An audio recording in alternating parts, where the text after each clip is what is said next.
इस्लामाबाद वार्ता फेल होने और हॉर्मुज पर ईरान के सख्त रुख के बाद अब ट्रंप ने भी सख्त धमकी दी है। ट्रंप ने स्ट्रेट ऑफ हॉर्मुज में अपनी नौसेना की नाकेबंदी शुरू करने का ऐलान किया है।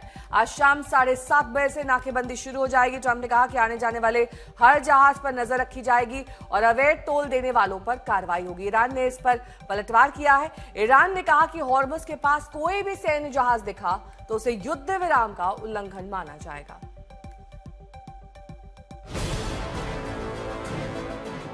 Bad news is that we have not reached an agreement.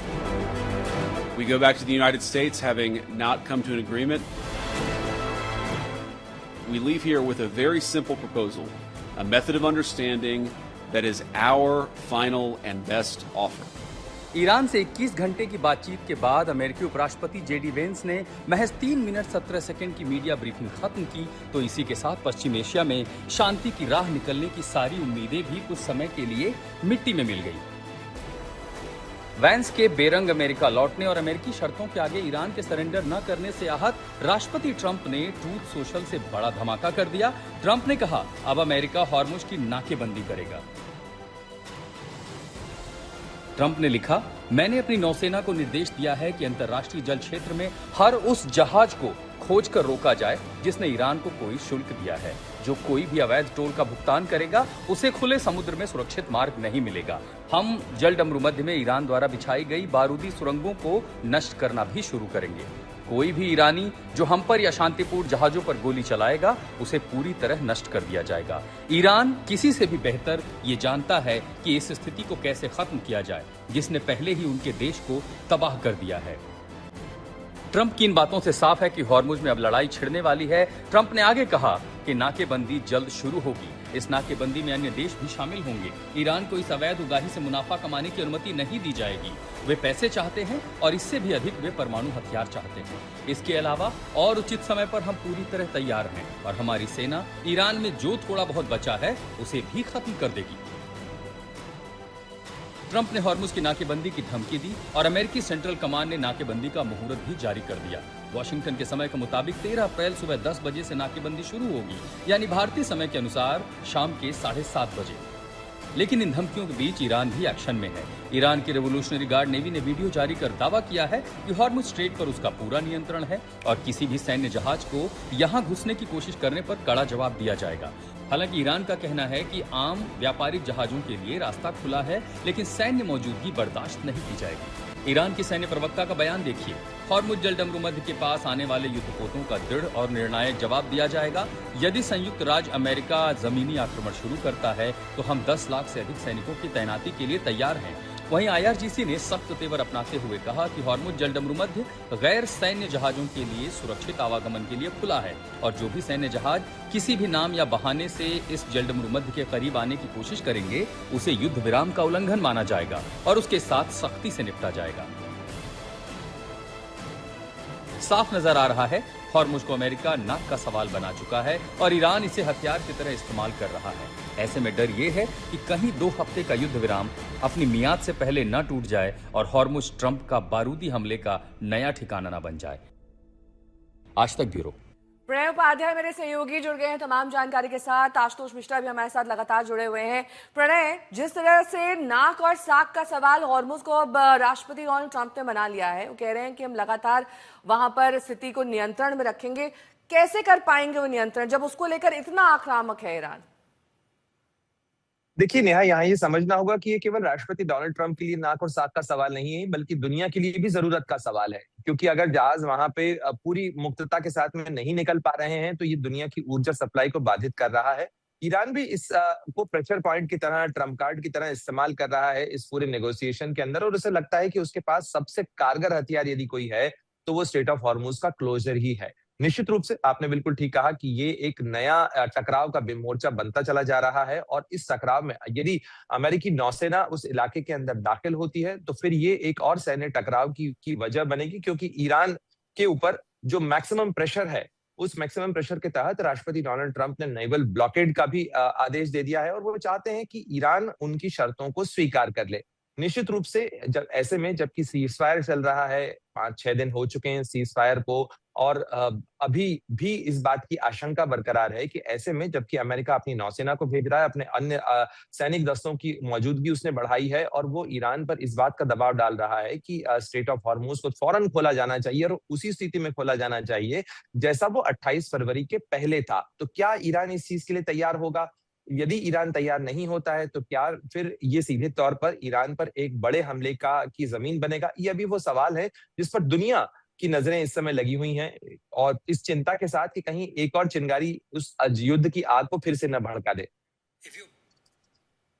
Ashutosh Mishra मेरे सहयोगी जुड़ गए हैं तमाम जानकारी के साथ। आशुतोष, दरअसल दो तस्वीरें जो सोशल मीडिया पर ट्रंप ने जारी की उसका विश्लेषण भी आप कर रहे थे, लेकिन कहीं ना कहीं लग रहा है कि खिसियानी बिल्ली खंबा नोचे वाली स्थिति इस वक्त ट्रंप के लिए है, क्योंकि बातचीत फेल हो गई, उस पर कड़ी टिप्पणी ईरान ने भी दे दी, अब हॉर्मुज पे एक बार फिर से पेच फंस गया। कहां सीज फायर में ये बातें हो रही थी कि पूरी तरह से युद्ध की समाप्ति हो जाएगी, अब उस पर भी स्थिति स्पष्ट नहीं है। जाहिर तौर पर कुछ भी मन मुताबिक नहीं हो रहा है ट्रंप के। बहुत पुराना कहावत कही जाती है कि कुछ ऐसी चीज है जो आप ना उगल सकते हैं ना निगल सकते हैं, और ईरान और अमेरिका के लिए वही स्थिति बन चुका है। आपने कहा कि हमें एक प्लेटफॉर्म चाहिए बात करने के लिए, इस्लामाबाद टॉक हुआ, वो टॉक फेल हो गई क्योंकि अकॉर्ड हो नहीं पाया। अब किसी भी तरह आपको सप्लाई लाइन तो देखनी है, वो कह रहे हैं माइनिंग है, पूरी दुनिया का प्रेशर, आप कह रहे हैं कि युद्ध से बाहर निकलने के लिए वो स्केप रूट था। तब अचानक जेडी वैंस कह देते हैं कि बात तो न्यूक्लियर पे थी, न्यूक्लियर पर वो नहीं।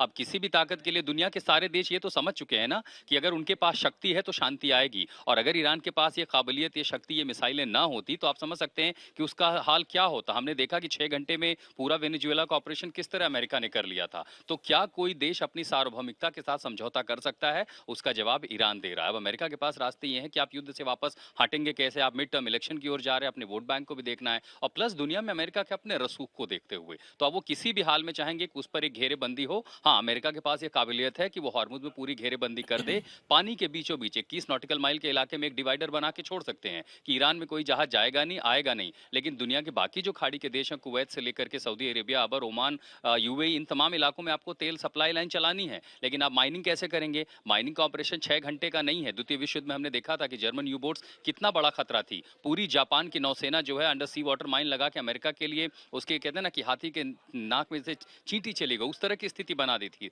उन माइन को खोज निकालना जिनके कोऑर्डिनेट्स आपको नहीं पता है, वो भी एक लंबा ऑपरेशन है। तो आप हम समझ लीजिए कि खाड़ी एक बार युद्ध के ऐसे मुहाने पर है कि पिछली बार तो 39 दिन चला, इस बार ये कितने दिनों तक जाएगा, इसकी समय सीमा की संभावना अब इसको कोई प्रेडिक्ट नहीं कर पाएगा। नेहा, ठीक है, बने रहिए हमारे साथ। इस बीच आखिरी करीब 5 हफ्तों की भारी बमबारी और भारी नुकसान के बाद ईरान अमेरिका की धमकी के आगे क्यों नहीं झुक रहा है? वॉल स्ट्रीट जर्नल के एक रिपोर्ट के मुताबिक ईरान के पास अभी भी सेंट्रीफ्यूज और एक भूमिगत स्थल हो सकता है जहां वो यूरेनियम संवर्धन जारी रख सकता है। सबसे महत्वपूर्ण बात यह है कि ईरान ने करीब 1000 पाउंड के करीब हथियार योग्य स्तर के यूरेनियम का भंडार बचाकर रखा है, जिसका आधा हिस्सा इस्फहान परमाणु स्थल के नीचे गहरी सुरंगों में ताबूत में रखा गया है, जैसा कि संयुक्त राष्ट्र की परमाणु एजेंसी ने बताया। यही वजह है कि ईरान अमेरिकी दबाव के आगे झुकने को तैयार नहीं है और अपनी शर्तों पर युद्ध विराम चाहता है।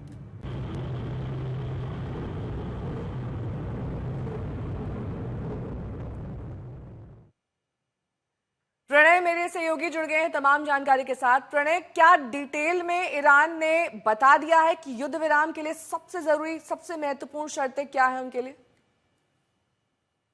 देखिए, ईरान ने तो अपनी शर्तें बताई हैं नेहा, लेकिन क्या आपको नहीं लगता कि इस तरीके की जो आने वाली रिपोर्ट्स हैं अमेरिकी मीडिया से वो कहीं न कहीं अमेरिका की उन दलीलों को दम देने के लिए है कि उसको क्यों ईरान के अंदर जाना चाहिए, क्यों उसको अपने साइंटिस्ट को भेज के और अपनी टीमों को भेज के उन सेंट्रीफ्यूजेस को और उस हाईली एनरिच्ड यूरेनियम को निकाल कर लाना चाहिए। ये सारी चीजें मुझे लगता है कि अमेरिकी तर्कों को धार देने के लिए और अंतर्राष्ट्रीय दबाव बनाने के लिए प्रकाशित की जा रही है। इनका कोई आधार अभी तक अंतर्राष्ट्रीय तौर पर तो सामने नहीं आया है। इसलिए सामने नहीं आया है क्योंकि एक तरफ राष्ट्रपति डोनाल्ड ट्रंप कहते रहे हैं कि उन्होंने ईरान की जो न्यूक्लियर फैसिलिटीज हैं उनको तबाह कर दिया है, बर्बाद कर दिया है। फिर भी अमेरिका अश्योरेंस चाहता है। ये लगातार इंडिकेशंस आते रहे कि ईरान ने अपना जो हाईली एनरिच्ड यूरेनियम है उसको रिलोकेट किया है, उसको दूसरी जगहों पे पहुंचाया है। वो कहाँ है, इस नाम के ऊपर ईरान की कई यूनिवर्सिटीज को भी बॉम्ब किया गया इन 40 दिनों के दौरान। तो काफी गड्ढमड्ढ सी स्थिति है, इसके अंदर कोई स्पष्टता नहीं है। हालांकि जो सवाल आपने किया कि क्या ईरान ने बता दिया है, निश्चित रूप से ईरान ने बातचीत की मेज पर बताया कि इस चीज के लिए वो कंफर्टेबल नहीं है। और ये निश्चित रूप से आप समझ भी सकती हैं कि कोई भी देश अपने न्यूक्लियर प्रोग्राम को लेके या वो अंतर्राष्ट्रीय परमाणु ऊर्जा एजेंसी के लिए तो खोल सकता है, लेकिन वो अमेरिका को इस बात की इजाजत यदि दे तो फिर ये उसके लिए और भी खतरनाक स्थिति हो जाएगी, क्योंकि वहां की सरकार ये कैसे स्वीकार कर लेगी कि अमेरिका अपनी टीम भेजेगा, अपने फौजियों को भेजेगा और वहां पे उसकी जो न्यूक्लियर साइट्स हैं, चाहे वो इस्फहान में हो, चाहे वो नातांज में हो, चाहे फोर्दो में हो, वहां पर जो है काफी घेरा बनाया जाएगा, उन फैसिलिटीज में खुदाई की जाएगी, उन सेंट्रीफ्यूजेस को वेरीफाई किया जाएगा, वहां पर टीमें आएंगी और ये चेक करेंगी कि वहां पर किसी तरीके का कोई रेडिएशन स्पिल ओवर तो नहीं है। साथ ही वो ये भी कह सकते हैं कि हमें और दूसरी जगह चेक करना है, क्योंकि हमें लगता है कि आपने दूसरी जगह रिलोकेट कर दिया है। तो ये it will open Pandora's box for Iran. ये बड़ा खतरा है उनके लिए और शायद यही वजह है कि वो इस चीज को स्वीकारने के लिए तैयार नहीं है।